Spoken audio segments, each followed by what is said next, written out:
Magandang umaga, kumusta po?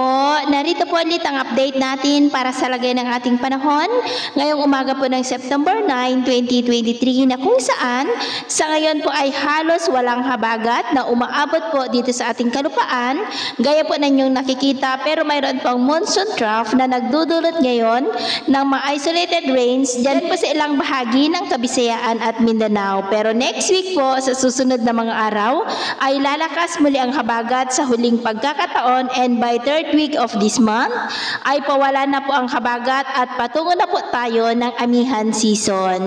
At sa atin naman po ang long range forecast ay wala pa naman pong bagyo na nakikita na tatawid dito po sa malaking bahagi ng ating bansa hanggang sa susunod na 2 linggo. At sa lagay po ng ating panahon ngayong madaling araw ay generally fair weather po sa malaking bahagi ng ating bansa, lalo na po dito sa May Luzon, pero mayroon pa rin pong tsansa ng mga isolated rains sa ilang bahagi po ng Kabisayaan at Mindanao, at mamaya po ay sisikat pa rin ang araw sa malaking bahagi po ng Luzon. Pero dyan po sa may Visayas at Mindanao ay mayroon pong tsansa ng maulap na kalangitan na may mga pulupulong pag-ulan sa ilang bahagi po ng Negros, Cebu, Bohol, Leyte, Surigao del Norte, Misamis Oriental, Lanao Provinces at ilang bahagi po ng Cotabato and nearby areas.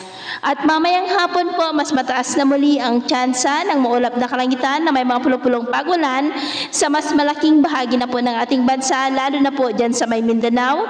Kaya kung lalabas po tayo sa ating mga tahanan ay ugaliin lamang po natin ang magdala ng kahit na ng panangga natin sa init ng araw at proteksyon na rin po sa mga biglaang buhos ng ulan. At sa atin naman pong mga baybayin, wala naman po tayong nakataas na anumang gale warning signals, pero iba yung pag-ingat lamang po kung papalaot tayo para mas makaiwas sa mga sakwanang pangkaragatan.